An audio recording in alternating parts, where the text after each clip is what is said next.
Hey, what's up guys, it's Chloe. We are going over the 10 most common ostomy pouch / ostomy or ileostomy questions you might have as a ostomy patient.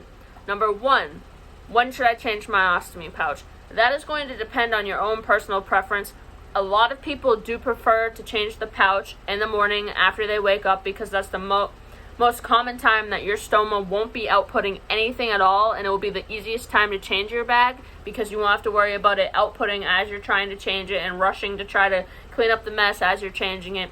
I like to do mine at nighttime after I have my very last meal. I'll wait like 30 minutes to an hour, and then I know everything is completely out of my system, and normally I will either shower beforehand and then take it off or vice versa, but I notice showering after I change my bag makes it so the wafer starts to fall off. So lately I've been changing it right after I shower. So like after I'm done fully showering and washing my body up and everything else, I'll take my bag off in the shower and run the water over it, try to wash around the stoma area, and then I'll change my bag. Moving on to question number 2 is, can I travel with an ostomy? Of course you can travel with an ostomy, and it's not really difficult. You just want to make sure that you have a whole package list of like extra supplies. So you want to make sure that you have like empty pouches, extra wafers, extra stoma powder, anything in case of an emergency. And if you're gone, I would still pack like an extra three bag changes, like 3 excuse me, 3 is a good number for extra supplies, like 3 of everything, like 3 extra empty bags, 3 extra wafers. I pack in 3s. I always have an extra 3 bags and wafers. Hello, cat. That's my cat, Olivia. But it really depends on how long you're also going to be gone, so you should take that into consideration. Number 3, what does the stoma look like? Well, stoma is bright red and kind of shiny. It moves sometimes because your intestines move, so it's a little weird. It protrudes a little bit slightly out of your abdomen and whatever, so it like hangs out like a little bit.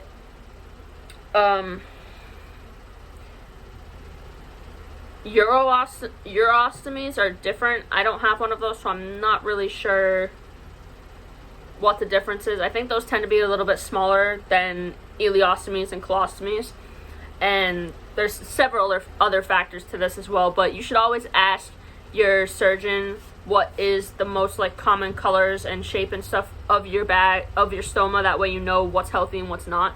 And normally during your surgery or right before your surgery, they'll go over all of that with you, including after, during your recovery period.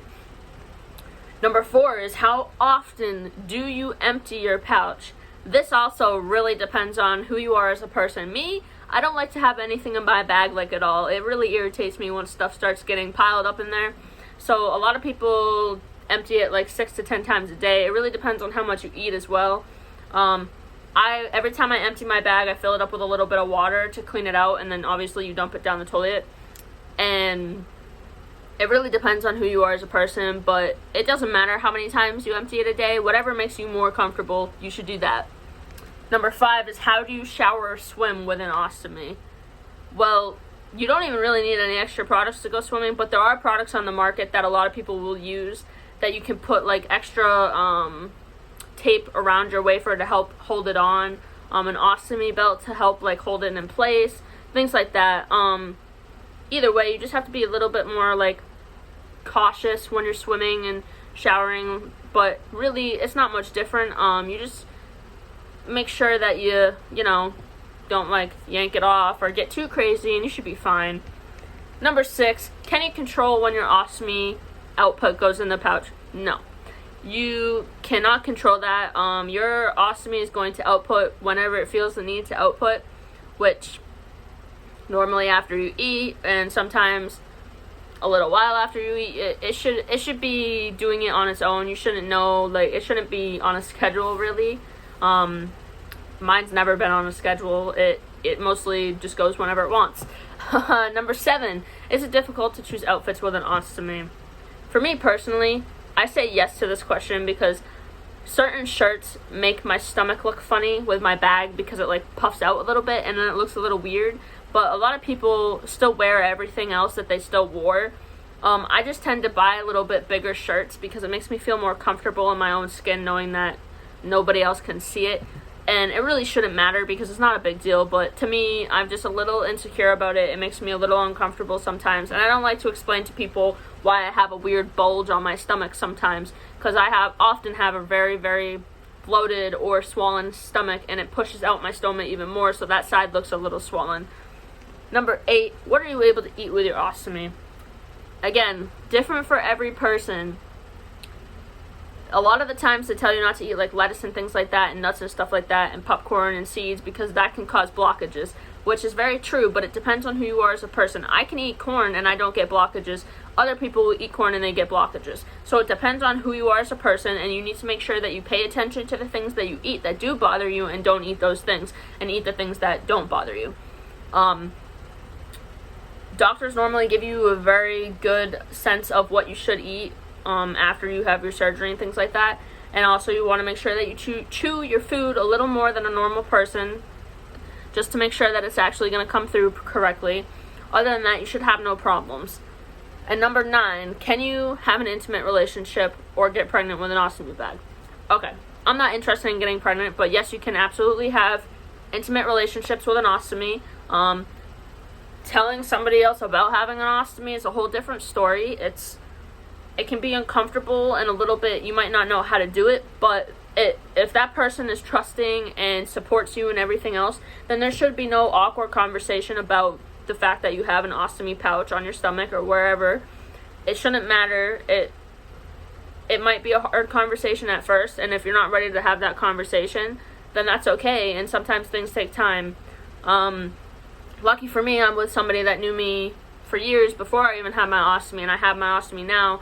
And it took me a little while to get used to the fact that I have one, but they're completely accepting and open, and they understand about it. They've even learnt about my ostomy with me. That's the difference, is you want to find a partner that is interested in learning and helping and supporting you with your ostomy, because that's a big part of having an ostomy, is having a support system at home other than just at the doctor's offices or whatever.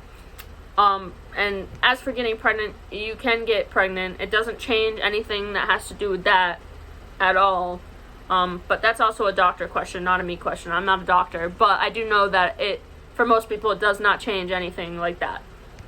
And number 10, how do you bring up your ostomy with someone who doesn't know?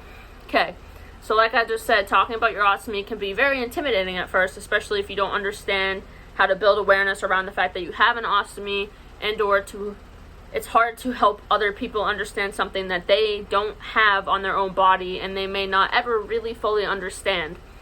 Once people normally understand like how sick you were before you had it, they just think, oh, that's cool, whatever, at least you're not sick anymore. A lot of people they're just happy that you're not sick or in pain or whatever. And if a person doesn't know what an ostomy is, you can give like a brief little clinical overview of what the surgery is or what it does, or just explain to them that it's like your shit bag. It collects your poop, and you don't use your buttocks the same way that everybody else does, and that you have a Barbie butt, and then you're a little bit different, but who cares? And you should be proud of the fact that you have an ostomy, because it saved your life, and most often, ostomies have saved people's lives. In my case, I was always super sick because I have lymphocytic colitis, and my ostomy has helped with my symptoms, and I wouldn't want to go back to not having it, but sometimes it's frustrating. Let me tell you that. It's frustrating as hell, but I would never want to go back to not having one. So if that doesn't really answer your question on how to talk about it with somebody, I don't really know what would. You have to be comfortable, and you have to learn about your ostomy as you go in order to tell other people about it. And if you're not comfortable telling people, then you're not ready, and that's fine. Not everybody's ready right away, and it takes time to get used to. I've had mine for like 3 years, almost 4, and I still struggle with it sometimes, and it gets easier, but you always gonna have some type of mind thing, like a struggle with it within it, and it will get easier over time. I promise you that, but it does take time, and you have to be really patient with yourself and with your ostomy and with the people around you who are trying to help you and everything else, because otherwise it can be a real mess. But those are the 10 most common questions that people ask, and I wanted to go over that today with you. If you have any other questions that you might want to ask, or if you're thinking about, not thinking about, but if you have to get the surgery and you're trying to figure out if you should get it or not, Some people have the choice, a lot of other people do not have the choice.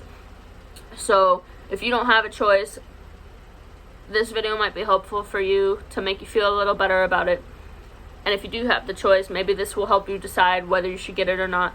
If you have any other questions, though, feel free to comment them below, and I'll make a video or a comment back trying to answer them. I hope I didn't forget anything. I think I didn't, but we'll see. Alright, peace out, and I hope you like this video. Subscribe for more if you want. Otherwise, then don't. That's fine. I don't really care. See you guys later.